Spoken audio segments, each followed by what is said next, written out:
Hey everybody, Jack Canfield here. I'm your host, and I have an amazing guest today, Katrina Parrott, and she's a successful leader in the aerospace industry who has unexpectedly found her deeper calling doing something else, which is writing the upcoming book called Collard Greens and Dreams, Tales of the Black Man's Trials and Triumphs.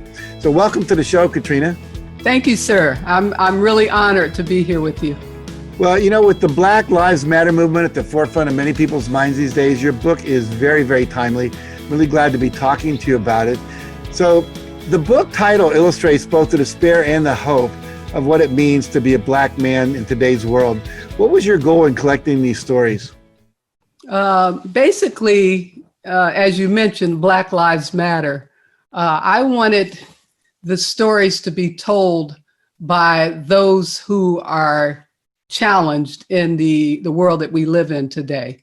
And I didn't want it to be a media, coming from the media. I thought the first person would be the best because they're the ones who have actually experienced it. And I wanted it to come through. I just wanted to provide a platform so that we can have them share their stories directly. Now, as I've gotten to know you before this interview, you're a very passionate person. Why are you so passionate about collecting these stories and writing this book?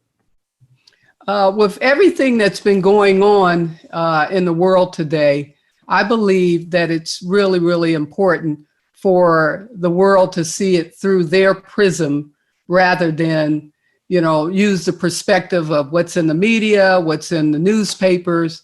I just feel that the timing couldn't be more perfect for us to give them an opportunity to share their stories with not only us, but the world, because I believe it would be inspirational to all. So did all the recent events like you just referred to facing African Americans, all the, the murders, all of the things that are going on that are just so horrific. Is that really part of what inspired you to do this now? Yes, sir. With everything that's happening in the world today with George Floyd, as well as Breonna Taylor, I believe we still have a long way to go, but I just wanted this book to resonate with everybody all over the world and hopefully inspire us to start working together. And like I said, it's something that's much needed. And I just wanted to give the Black men in this country and in the world an opportunity to share their stories firsthand. Good for you. Good for you. Now, Collard Greens and Dreams, that's a thought-provoking title. How did you arrive at the title? Well, I got inspired by Chicken Soup for the Soul, because when all of your stories are just really heartwarming and heartfelt, and I wanted something similar. And so I was trying to think of, soul food. We love soul food as African Americans. So I was trying to come up with a name. I started off with chicken and dumplings, and I was like, everybody may not be able to identify with that because my grandmother was an excellent cook and everybody doesn't know how to make that. So I said, I need to come up with something that most Black men can identify with. So we started off with collard greens and macaroni and cheese. And then, we thought of some others, but we ended up with Collard Greens and Dreams because we felt that would be the perfect match and the perfect fit for all parties involved, because it is, I consider it a comfort food, and most Black men do as well. Now, you have a number of foundations that you're contributing some of the proceeds from the book to.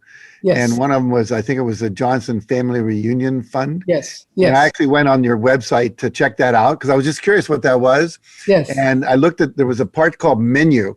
Right. And I looked at the menu. There was more food on that menu, like collard greens and macaroni and cheese and all different kinds of breads and desserts and yams. Yes. And food's really important in your culture. It really is. And, we're trying to eat more healthy now. But staples like macaroni and cheese and collard greens, I don't think we'll ever stop eating that. We've gravitated from the fried chicken to the baked chicken now, but for the most part, those are staples, and it's something that I grew up on, and something that I enjoy, and Black men in the world enjoy as well. as far as my reunion, we have had family reunions now for 45 years. Mm-hmm. And it started in Alabama, which is where our roots are. And so we weren't able to participate this year because of COVID, but my roots are very important, and the love of family is very important as well. So, and some of the other organizations was a school. When I was in the state of Washington, I worked for Boeing, and there was a school that I helped while I was there. So their name is listed, as well as my church and a few others. Very good. Very good. I love the idea that you're contributing back in that way, as well as just with the quality of the book. It's really important. When I went to the family reunion site, there were some wonderful quotes by Maya Angelou there, just about family and community and history and connectedness and ancestors and all that. Yes. So good on you. So something most people don't know about you, but I find fascinating. Because you think of someone in the aerospace industry, you wouldn't think of the next thing, and you actually invented the world's first diverse emojis. Yes, sir. A lot of people, I think everyone by now knows what an emoji is. Those little faces with all the different expressions on them and so forth. Yes. Talk about how you came to do that. Well, I was working for a contractor at NASA, and I got laid off. It was close to 4 years. I worked really hard to achieve the goals, to save the contract and keep it going through the 10 years that we had. And so I got laid off. And when I came home, I was not very happy, of course, but I believe every thing that happens to my life is an opportunity for me to do something different and even better.